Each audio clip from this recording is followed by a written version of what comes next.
కావటంతో నేటి తెలంగాణ రాష్ట్ర ఆవిర్భావ ఉత్సవాలను ప్రభుత్వం ఘనంగా నిర్వహిస్తోంది. ఉదయం 9:30 సీఎం రేవంత్ గన్ పార్క్ లోని అమరుల స్తూపం వద్ద నివాళి అర్పిస్తారు. 9 గంటలకు 55 నిమిషాల పరేడ్ గ్రౌండ్ జాతీయ జెండా ఆవిష్కరిస్తారు. జై జై హే తెలంగాణను రాష్ట్ర అధికార గేయంగా జాతికి అంకితం ఇస్తారు.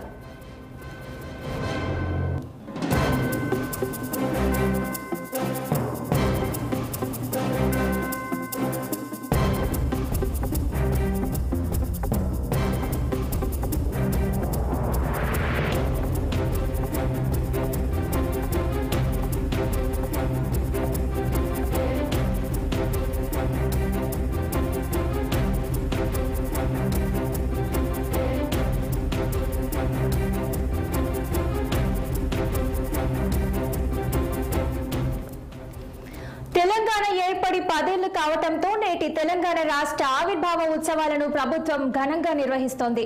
ఉదయం 9:30 సీఎం రేవంత్ గన్ పార్క్ లోని అమరుల స్తూపం వద్ద నివాళి అర్పిస్తారు. 9:55 పరేడ్ గ్రౌండ్ లో జాతీయ జెండా ఆవిష్కరిస్తారు. జయ జయ హే తెలంగాణను రాష్ట్ర అధికార గేయంగా జాతికి అంకితం ఇస్తారు. ఇక దీనికి సంబంధించి మరింత అప్డేట్స్ మా పొలిటికల్ బ్యూరో చీఫ్ రామ్ అందిస్తారు. రామ్, చెప్పండి, అప్డేట్స్ ఏంటి? Good morning Sahana. ఇవాళ తెలంగాణ రాష్ట్రం ఏర్పడి 10 ఏళ్లు పూర్తవుతున్న సందర్భంగా తెలంగాణ రాష్ట్ర ఆవిర్భావ దశాబ్ది ఉత్సవాలను తెలంగాణ రాష్ట్ర ప్రభుత్వం ఘనంగా నిర్వహించాలని చెప్పి భావించింది. ఈ నెల 20వ తేదీన జరిగిన రాష్ట్ర ముఖ్యమంత్రి రేవంత్ రెడ్డి అధ్యక్షతన జరిగిన కేబినెట్ సమావేశంలో కూడా ఏకగ్రీవ తీర్మానం చేశారు. అయితే రాష్ట్రము 2014 తర్వాత రాష్ట్రం 2014 ఏర్పడినప్పటి నుంచి కూడా 2 సార్లు 2014, 2018లో రాష్ట్రంలో టీఆర్ఎస్ పార్టీ అధికారంలో ఉంటే ముఖ్యమంత్రి కేసీఆర్ ఆధ్వర్యంలో కూడా ఈ వేడుకలు పెద్ద ఎత్తున జరపడం జరిగింది. అయితే తాజాగా అసెంబ్లీ ఎన్నికల్లో కాంగ్రెస్ పార్టీ అధికారంలోకి వచ్చిన తర్వాత కాంగ్రెస్ పార్టీ అధికారంలోకి వచ్చింది.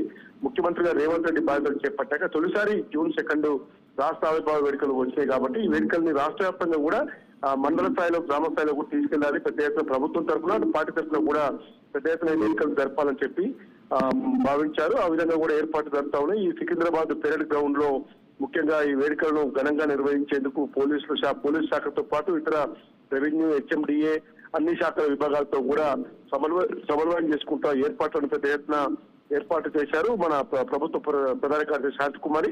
అదేవిధంగా ఈ రోజు ఉదయం 9 గంటలకి అసెంబ్లీ ఎదురుగా ఉన్న గన్ పార్క్ వద్ద అమరవీరుల స్తూపానికి ముఖ్యమంత్రి రేవంత్ రెడ్డితో పాటు రాష్ట్ర డీజీపీ, ప్రభుత్వ ప్రధాన కార్యదర్శులందరూ కూడా పాల్గొని పుష్పగుచ్చాలు నుంచి అమరులకు నివాళులర్పిస్తారు.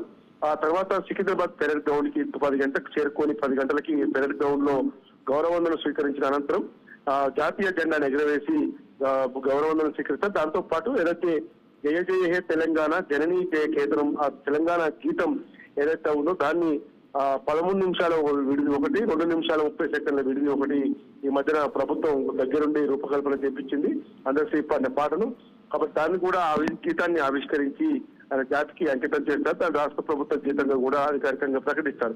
దీంతో పాటు ఈ వేడుకలకి యూపీఏ చైర్పర్సన్ కాంగ్రెస్ పార్టీ అధినేత్రి సోనియా గాంధీ రావాలనుకుని ముఖ్యమంత్రి రేవంత్ రెడ్డి పోయి ప్రత్యేకంగా ఆహ్వానించినప్పటికీ ఆమె అనారోగ్య కారణాల రీత్యా ఈ వేడుకలకు రావడం లేదు.